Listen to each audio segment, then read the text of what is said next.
Boa noite, seja bem-vindo a mais uma edição do programa Visão Política. Como tem sido habitual, temos como convidados Julião Arnaldo, analista político, Simão Inhambe, analista político e, por fim, Rui Janeiro, o politólogo. É com esses três convidados que nos propomos a debater nos próximos 120 minutos. Vamos, de facto, debruçar sobre dois temas que marcaram a atualidade. Temos, de facto, a questão da PGR, depois, de facto, do Jean Bostan ter sido ilibado nos Estados Unidos da América. A Procuradoria parece, de facto, quer julgar Jean Bostan aqui no território nacional. O segundo tema, vamos de facto debater sobre o posicionamento de Ossufo Mad, que pondera de facto suspender a tomada de posse dos deputados na Assembleia da República, ou melhor, no próximo ano, na próxima legislatura. E é com esses temas de facto disse que vamos debater durante 1 hora e 20 minutos. Desde já agradeço pela vossa presença no Estúdio da TV Sucesso. Júlio Arnaldo. Boa noite, agradecer a oportunidade de estar no programa e cumprimentar aos colegas do painel e a todos aqueles que nos fizeram de casa, que nos 120 minutos possamos juntos partilhar neste momento. Doutor Simão Inhambe. Muito obrigado pelo convite e boa noite ao telespectador e a todos que poderão nos acompanhar neste momento. Será uma maratona muito complexa, sobretudo quando falamos das questões do julgamento e as matérias que a Procuradoria da República precisa para prosseguir internamente sobre esse assunto também. Rui Janeiro. Bem, cumprimentar os telespectadores e agradecer pela oportunidade de estar cá e espero que tenhamos um bom debate político. Obrigado. Obrigado. A minha primeira questão, de facto, vai para si, Júlio Arnaldo. Conforme eu disse inicialmente, segundo as informações que temos, têm sido publicadas na imprensa, é que a PGR pretende julgar Jean Bostan, depois de ter sido ilibado nos Estados Unidos da América. E a primeira questão que eu lhe coloco, de facto, Júlio Arnaldo, Jean Bostan foi o principal negociador da Pre-Invest, que era acusado, de facto, de crime de conspiração para defraudar investidores, conspiração para cometer conspiração através de eletrônica, conspiração de lavagem de dinheiro. E, de facto, Jean Bostan acabou sendo o ilibado dos crimes que pesavam contra si. Que avaliação faz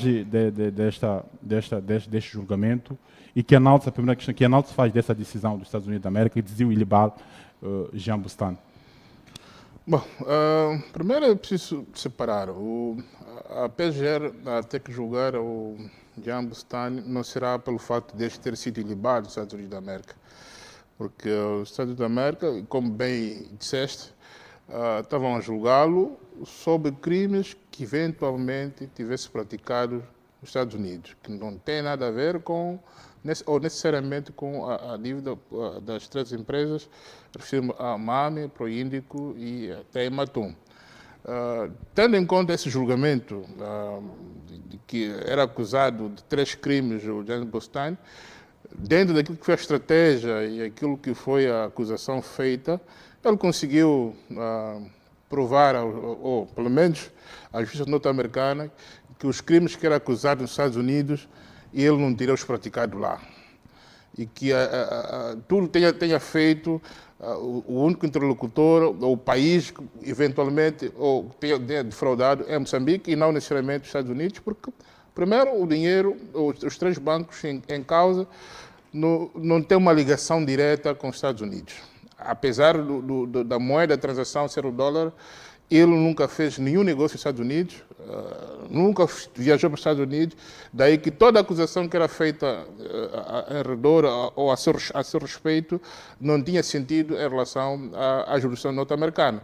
Daí que, compulsados os 28 dias de julgamento, o grande júri chegou à conclusão de que o Jean Bostan, para a justiça americana e para os crimes de que era acusado, não fazia nenhum sentido, não havia matéria para o acusá-lo, daí que tenha sido ilibado.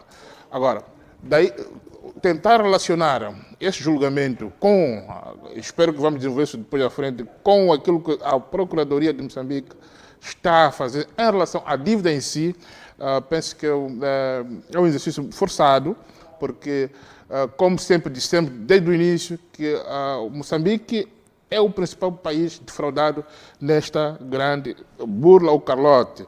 Daí que a única jurisdição é que todos os elementos que estiveram envolvidos no processo têm jurisdição, é o Moçambique, é a Procuradoria da República, daí que, mais do que ninguém, a PGR é a única entidade neste momento em condições de processar, havendo obviamente a matéria para isso, a todos os intervenientes que participaram na contratação da dívida e eventualmente na intermediação ou no recebimento de supostos subornos que possam haver. Mas esse é um processo que a Procuradoria vai avaliar caso a caso. Se neste momento existem indícios ou indicações de que a PGR vai processar o Jean Bostan, tem toda a legitimidade. Espero que tenha reunido informação suficiente para o fazê-lo. Espero também que nos próximos dias podemos ter uma indicação clara qual será a reação ou o encaminhamento como a PGR quer fazer em relação a este processo. Obrigado. Simão Nhamba, havia uma expectativa de facto que o Jean Bostan seria de facto condenado pela justiça americana por ser um dos, digamos, por ser um dos negociadores da Prevest e de facto acabou sendo inocentado.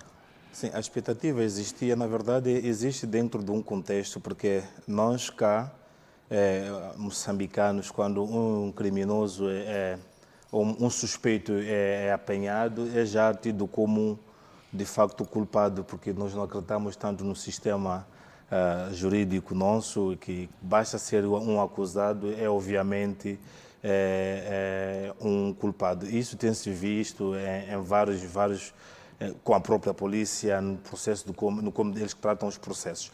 Entretanto, eu gostaria de comentar a questão do caso do Jean Bostan em Brooklyn, que o que acontece agora, nós temos informação que nos foi trazida por alguns órgãos, uma entidade, eu acho que foi o CIP, mas a outra televisão que estiveram lá, mas podia ter sido mais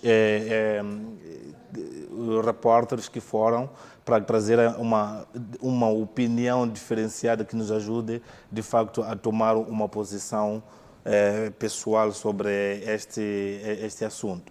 Não, tendo dito isso, eu acho que a questão das dívidas ocultas em Moçambique tem que ser visto de uma forma muito diferenciada daquilo que tem sido o debate público. Acho que essa é uma oportunidade para nós termos que levantar uma outra vertente de como é que nós devemos olhar para esse assunto. Qual é o assunto que eu acho que temos que propor para debate no futuro? É que, tal como nós fizemos durante a guerra, no fim de cada guerra civil que nós tivemos aqui em Moçambique, tivemos uma amnistia financeira, aliás, uma amnistia política, onde os que mataram pessoas foram perdoadas e depois algumas dessas pessoas estão sendo integradas dentro do nosso sistema, na polícia e tantas outras áreas, e eventualmente essas pessoas estão sendo perdoadas porque nós queremos alguma coisa, nesse caso, que é a paz. A pergunta que nós estamos a fazer numa perspectiva política, porque não podemos deixar esse assunto apenas com a Bushilo como sendo a única pessoa que poderá salvar o país das dívidas ocultas, punindo as pessoas que estão lá envolvidas. Temos que saber qual é a dimensão política desse assunto, o que esse assunto das dívidas ocultas em termos políticos nos remete para refletir, quais são as reflexões, quais são as lições que nós poderemos tirar. Por isso, é já chegado o momento de nós nos perguntarmos, será que vale a pena termos todas aquelas pessoas envolvidas nas dívidas ocultas, encarceradas e punidas? O que é que nós precisamos fazer? Porque eles foram vítimas, eu considero, são vítimas de um sistema que a maior parte das pessoas, se estivesse na posição de cada um daqueles que estão na cadeia hoje, ou acusados pela Procuradoria da República, também talvez teria agido exatamente daquela maneira. Então, como vítimas de um sistema, o que é que nós precisamos, numa perspectiva política, de fazer de modo que um caso como este não se repita? Doutor, está a dizer que o maior culpado nesse calote todo é o Jean Bostan? Não, eu não digo que o Jean, ele conseguiu penetrar o nosso Estado porque o sistema está fragilizado. Se houvesse um sistema muito sustentável em termos de gestão, na verdade, não teria acontecido. Digo isso por quê? Porque se nós chamamos disso das dívidas ocultas, acho que alguém que, que devia ter declarado esse empréstimo, devia ter obedecido se o sistema fosse forte. Não, mas como o sistema está totalmente fragilizado, aconteceu o que aconteceu. Então, as pessoas são vítimas do sistema. Em tudo, o Jean Bustani só aproveitou-se do sistema que estava realmente fácil. Então, nós não podemos olhar para o Jean Bustani e todos aqueles que estão envolvidos no calote e dizermos, olha, eles devem ser punidos sem um plano B. Nós temos que repensar. Isso é uma lição muito boa para nós. Já chegamos numa altura em que o Estado moçambicano o povo moçambicano tem que começar a pensar de uma forma diferente. Dizer, olha, de como nós vínhamos gerindo o nosso Estado, até esse ponto nos ajudou, mas daqui para frente nós não podemos conseguir mais porque o sistema já não permite.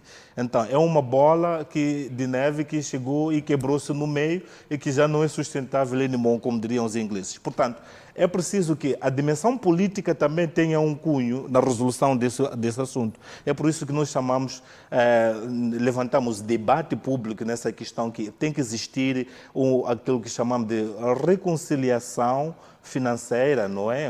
As pessoas vêm e confessam e trocam as suas penas de cadeia em devolução dos bens que se apoderaram, mas que não seja só para aqueles que estão dentro do calote. Há tantos outros em várias áreas dos ministérios, nas escolas, e em muitas áreas, mesmo ao nível muito subalterno, que precisariam, de facto, ser mexidos nesse tipo de diálogo público que merece ter uma outra perspectiva. Então, nós não podemos apenas olhar, acho eu, se nós temos que ver esse assunto como um assunto totalmente e puramente legal, na verdade estaremos a não querer sair do sistema que já está a provar-se insustentável. Então nós temos que conjugar as duas coisas. A questão legal, que é de facto dizer, você está acusado, identificamos, conseguimos investigar que de facto você está envolvido.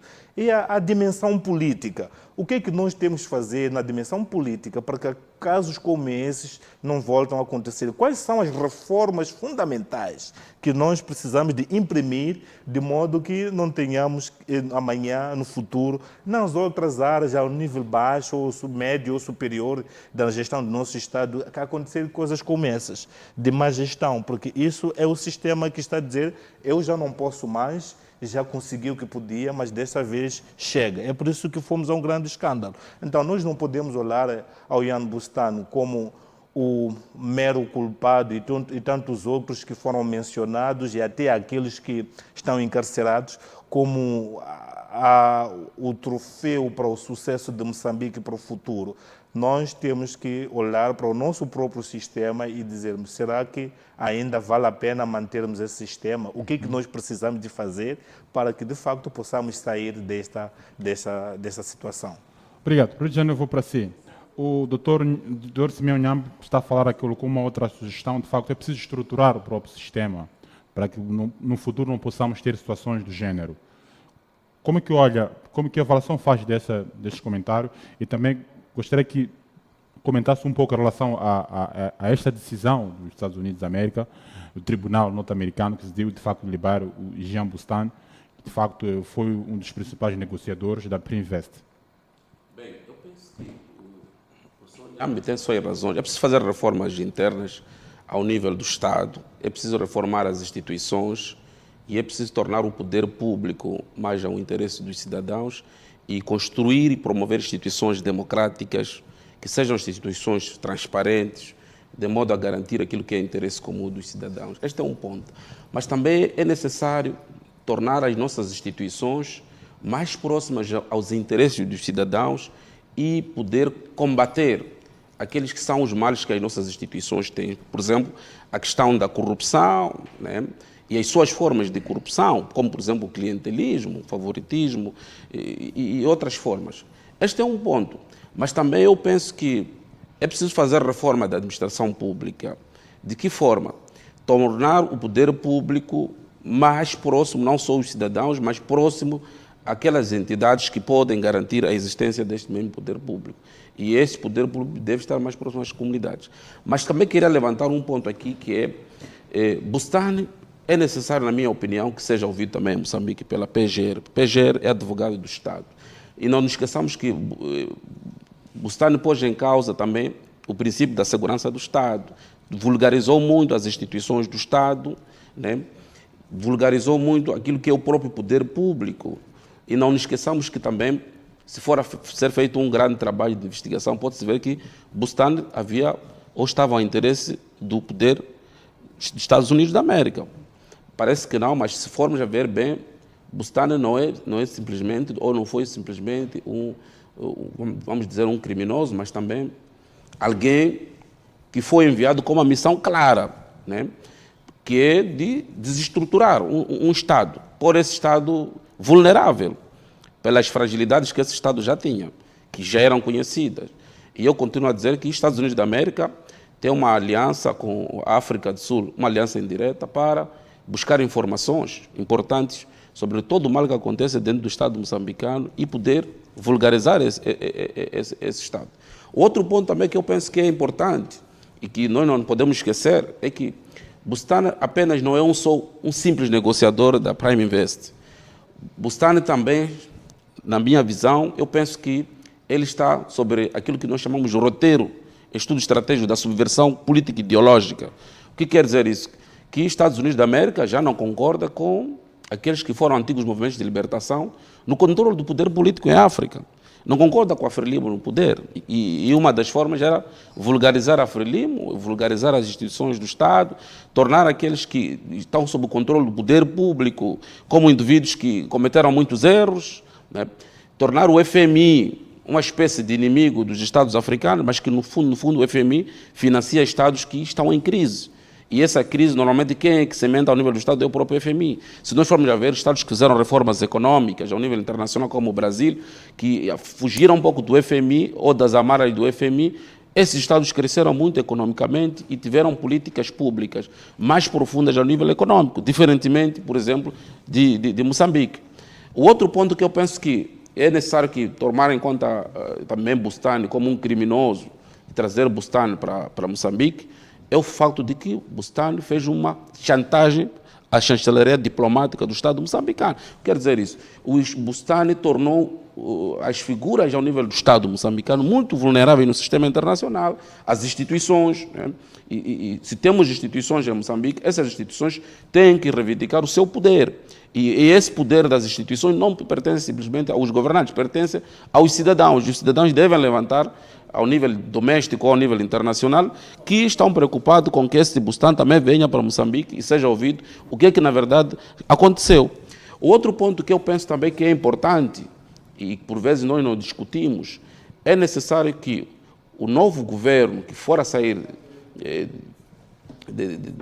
for aparecer neste novo mandato, preste em conta que a Assembleia da República deve ser um órgão com capacidade para discutir matérias importantes, não simplesmente para aprovar pacotes, sejam pacotes de orçamento econômico ou político, que não vão de acordo com aquilo que é o interesse dos cidadãos. Se nós prestarmos atenção, esta questão toda da dívida passou na Assembleia da República e é necessário que tenhamos um governo atento.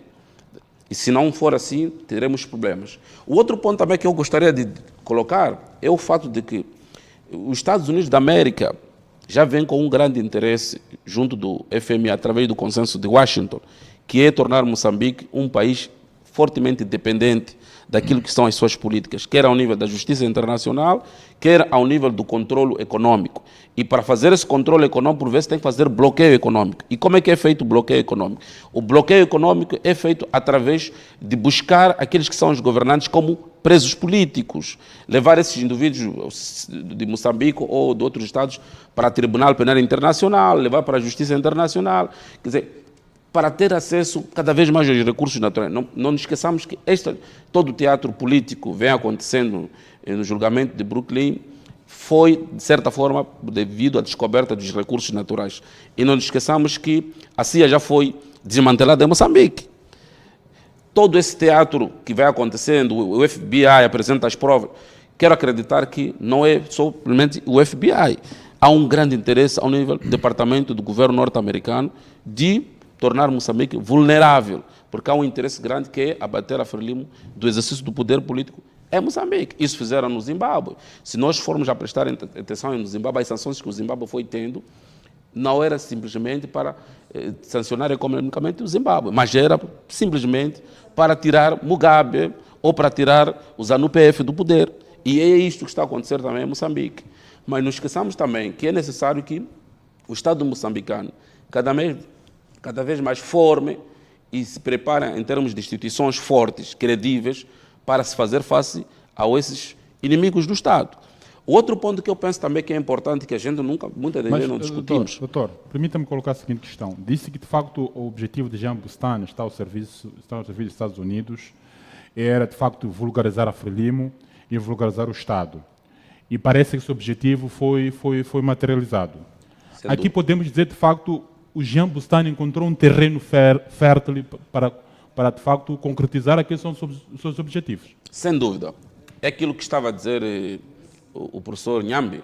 Nós temos que fazer reformas ao nível das instituições em Moçambique. Nós não podemos deixar de dizer isso, temos instituições frágeis neste país. Nós temos dirigentes corruptos. Isso tem que se dizer abertamente. E fazer reformas. E a grande reforma que nós temos que fazer ao nível do Estado é reformar a mente dos que governam. Afinal, governam para quem? Para seus interesses ou governam para a massa popular? Eu penso que este é que é o grande interesse. Enquanto nós continuarmos a ter indivíduos que não têm comportamento, não são éticos, são imorais, praticamente vamos ter esses problemas de corrupção. Não nos esqueçamos que as instituições internacionais dão financiamento, mas não fiscalizam seus financiamentos. O FMI não fiscaliza seus financiamentos.